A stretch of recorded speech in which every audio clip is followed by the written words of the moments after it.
नमस्कार दोस्तों, स्वागत है आप सबका भद्रा आईएएस अकेडमी में। आज का डेट है 13 सितंबर 2023 एंड करंट अफेयर्स के न्यूज़ नॉज के डिस्कशन में मैं शुभदीप आप सभी का स्वागत करता हूं। चलिए सबसे पहले हम लोग असम ट्रिब्यून का ये आर्टिकल देख लेते हैं जो कि असम ट्रिब्यून के इंटरनल पेजेस में दी हुई थी। यहाँ पे बात की जा रही है नेशनल लोक अदालत के बारे में। National Lok Adalat was held at Morigaon, that's why this was there in news. तो समझते हैं हम लोग नेशनल लोक अदालत एक्चुअली में लोक अदालत है क्या भाई। देखो, जैसे आप कोई भी डिस्प्यूट का रिजोल्यूशन के लिए कोर्ट में जाते हो ना, वैसे ही एक इंस्टीट्यूशन है जिसको हम लोग बोलते हैं नेशनल लोक अदालत।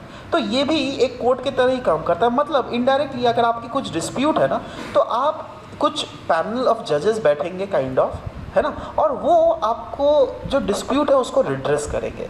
मतलब काइंड ऑफ जो नॉर्मल डिस्प्यूट रिड्रेसल मैकेनिज्म के कारण जो हम लोग कोर्ट में जाते थे और हम लोग को कोर्ट में जाना नहीं पड़ेगा। मतलब इनडायरेक्टली हम लोग ये बोल सकते हैं that it acts as an alternative dispute redressal mechanism. यह एक फोरम है जहाँ पर डिस्प्यूट्स या फिर केसेस जो कि पेंडिंग रहता है कोर्ट में, है ना, उनको सेटल किया जाता है एमिकेबली, मतलब डिस्कशन करके उसको सेटल किया जाता है। वैसे अगर हम लोग थोड़ा इसके हिस्टोरिकल फीचर के बात करें, हिस्टोरी के बारे में, तो नेशनल लोक अदालत देखो, पहले दुनिया का जो पहला, हमारे देश में जो पहला लोक अदालत लगा था ना, वो गुजरात में किया गया था 1982 में। वो तब समय लेकिन बिल्कुल वॉलंटरी था, कोई भी स्टैट्यूटरी बैकिंग नहीं था। बट क्योंकि समय के साथ साथ देखा गया दैट ये काफ़ी ज़्यादा पॉपुलर हो रहा है over the time, that's why it was given a statutory status under the legal service act of 1987। तो ये कुछ इंपॉर्टेंट फैक्ट्स है नेशनल लोक अदालत के रिलेटेड जो कि आपको और हमें पता रहना चाहिए।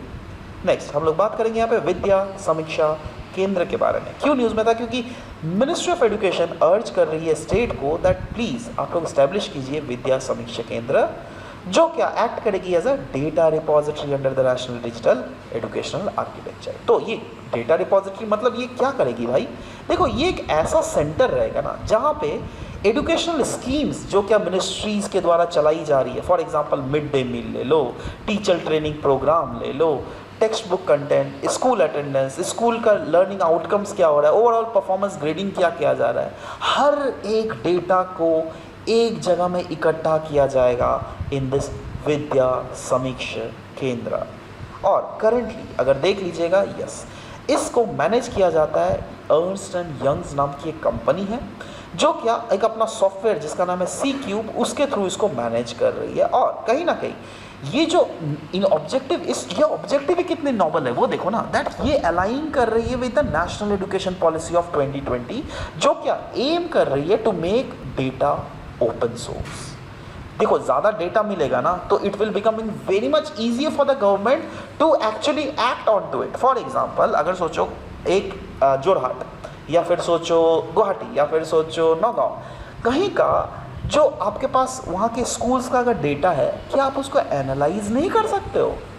एनालाइज करके आप उसके अटेंडेंस पैटर्न को देख नहीं सकते हो दैट अच्छा बच्चे लोग कब एब्सेंट करते हैं, अच्छा ये फ्राइडे को या और सैटरडे को एब्सेंट करते हैं, तो क्यों एब्सेंट करते हैं, तो अच्छा ये लोग बच्चों का शायद कोई टीवी प्रोग्राम चलता होगा। समझ लो, मतलब मैं क्या बोल रहा हूँ, अगर आपके पास वो डेटा है ना, उस डेटा को आप एनालाइज कर सकते हो, आप अटेंडेंस पैटर्न को देख सकते हो, आप देख सकते हो ड्रॉप आउट रेट, किस क्लास में ज़्यादा ड्रॉप आउट हो रहा है बच्चों का, आप मिड डे मील स्कीम को लिंक कर सकते हो दैट ड्रॉप आउट क्यों हो रहा है, 8 क्लास तक ही मिड डे मील मिलता है इसलिए 8 क्लास तक ही बच्चे आते हैं, उसके बाद क्यों ड्रॉप आउट करते हैं, क्योंकि उनको मिड डे मील नहीं मिलता है। तो ऐसे बहुत सारे इंफॉर्मेशंस होते हैं जिनको आराम से हम लोग एनालाइज कर सकते हैं। इसीलिए तो इसका कॉन्सेप्ट आएगा ना विद्या समीक्षा केंद्र का। विद्या समीक्षा केंद्र इंटेंड करती है to map the school location and population data to access gross access ratio. ये देखती है दैट ओवरऑल डिमांड कितना है और फ्यूचर में क्या डिमांड आने वाला है, और वो कैसे पता चलता है समय के साथ साथ दैट आज इस साल का परफॉर्मेंस कैसा है, नेक्स्ट साल का परफॉर्मेंस कैसा है, नेक्स्ट साल का परफॉर्मेंस कैसा है। जैसे सोचो कोई एक रीजन है जहाँ पे बहुत सारे इंडस्ट्री सेटअप हो गए, तो इंडस्ट्री सेटअप होंगे तो वहाँ पे इंडस्ट्रीज़ को ऑपरेट करने के लिए वहाँ पे इंजीनियर्स आएंगे, वहाँ पे लोग रहेंगे, काम करेंगे, और वो लोग जो है अल्टीमेटली उनके बच्चे भी तो पढ़ने जाएंगे ना आजू बाजू वाले इसमें। तो वही तो बोला जा रहा है दैट ये इंस्टीट्यूशन ही ये सब काम करती है, दैट सारा अभी फ्यूचर डिमांड क्या होने वाला है और उसके सारे सिनारियोज़ को एनालाइज करके फर्दर कोई एक्शंस लेती है। This initiative aim to improve the educational data analytics, और साथ ही साथ एजुकेशन सेक्टर में डिसीजन मेकिंग जो रहता है गवर्नमेंट का, उसको ज़्यादा स्ट्रेंथन करने के लिए ये किया जा रहा है। नेक्स्ट हम लोग बात करेंगे पीआईबी का ये बहुत ज़्यादा इंपॉर्टेंट न्यूज़। यहाँ पे हम लोग बात करेंगे Goa road map and travel for life programme के बारे में। क्यों न्यूज़ था? क्योंकि G20 लीडर समिट जो क्या दिल्ली में कंडक्ट किया गया था, उसमें हर एक लीडर्स ने इंडोर्स किया है इस गोवा रोड मैप और ट्रैवल फॉर लाइफ प्रोग्राम के लिए।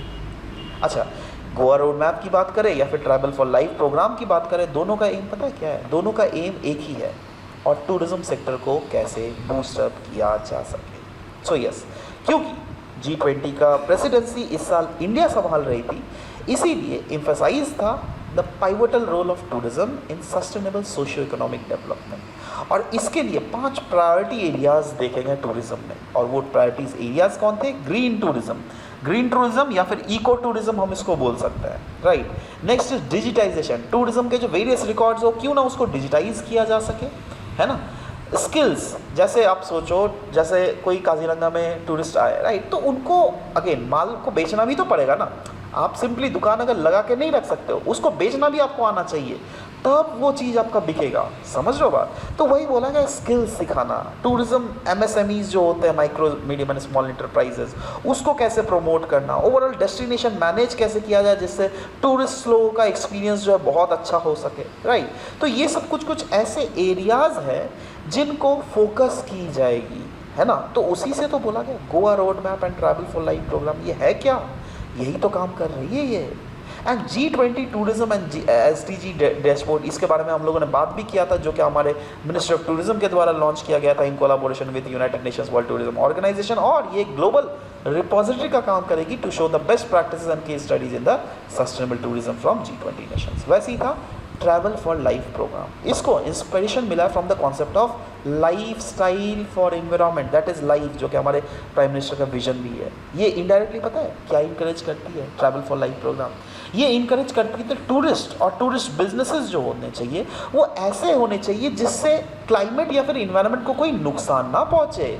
मतलब एक टूरिस्ट, जैसे अगर आप मेरे प्लेस में आ रहे हो टूरिज्म करने, तो आप एक टूरिस्ट हो गए, राइट। तो टूरिस्ट का भी रिस्पॉन्सिबिलिटी होता है दैट यस आप उस टूरिस्टिक प्लेस को गंदा ना करें, और मेरा भी रिस्पॉन्सिबिलिटी होता है दैट आपको मैं वैसे फीचर प्रोवाइड करूं जिससे क्या इन्वायरमेंट को ज़्यादा नुकसान ना पहुंचे, राइट। समझ लो बात? तो यही चीज़ है ट्रैवल फॉर लाइफ प्रोग्राम। आशा करता हूँ ये चीज़ क्लियर है आपको, राइट। नेक्स्ट आगे बढ़ते हैं, द हिंदू का ये न्यूज़ है। यहाँ पर हम लोग बात करेंगे प्रोजेक्ट समुद्रयान के बारे में। Project Samudrayaan, Indian scientist gear up कर रहे हैं फॉर द एम्बिशियस प्रोजेक्ट जिसको कहते हैं समुद्रयान। जैसे गगनयान था ना, है ना, जैसे चंद्रयान है ना, चंद्रयान में क्या, चंद्रमा में हम लोगों ने अपना एक डिवाइस भेजा है, राइट। वैसे समुद्रयान में समुद्र के डेप्थ में हम लोग अपना एक डिवाइस भेजेंगे, और वो डिवाइस क्या होगा, उसको हम लोग सबमर्सिबल कहते हैं। देखो, सबमर्सिबल को सबमरीन से कंपेयर मत कर लेना। सबमरीन एक बहुत बड़ा डिवाइस होता है, सबमरीन से कंपेयर करोगे ना सबमर्सिबल का, तो बहुत छोटा होता है सबमर्सिबल। सबमर्सिबल एक ऐसा मतलब वो होता है जिसमें क्या कुछ लोग उसमें बैठकर ओशन के भीतर, ओशन के डेप्थ तक जा सकते हैं। जैसे आप लोगों ने शायद कुछ दिन पहले सुना होगा, कुछ अमीर लोग जो है वो टाइटैनिक को देखते चलते सबमर्सिबल में चले गए थे, और सबमर्सिबल जो है इम्प्लोड कर गया। एक्सप्लोड नहीं, इम्प्लोड किया। क्यों? क्योंकि जो ओशन के भीतर का प्रेशर हो जाता है वो बहुत ज़्यादा हो जाता है, इसलिए वहाँ पर हम लोगों ने इम्प्लोजन देखने को मिला था, राइट। तो वही चीज़ होता है। वैसा ही जो एक उसी टाइप के डिवाइसेस को कहा जाता है सबमर्सिबल, है ना। और सबमर्सिबल को इसके लिए प्रोजेक्ट समुद्रयान को 100% एक्सप्लोर करने के लिए, है ना, ओशन के डेप्थ को एक्सप्लोर करने के लिए, जिससे ओशन के डेप्थ में जो मेटल्स या फिर मिनरल्स है वो सब हम लोग एक्सट्रैक्ट कर सके, इसके लिए ये सबमर्सिबल बनाया गया है जिसका नाम है मत्स्य 6000। ध्यान देना, मत्स्य 6000। इसको रिव्यू किया जाएगा carefully, taking into account all the materials that, क्या मटेरियल इसमें यूज़ किया गया है, प्रॉपर टेस्टिंग से ये गुजरेगा, प्रॉपर सर्टिफिकेशन से गुजरेगा, और overall standard operating procedure fix किया जाएगा दैट अगर ये भीतर में गया तो इसको कैसे हम लोग आराम से ऑपरेट कर सकें।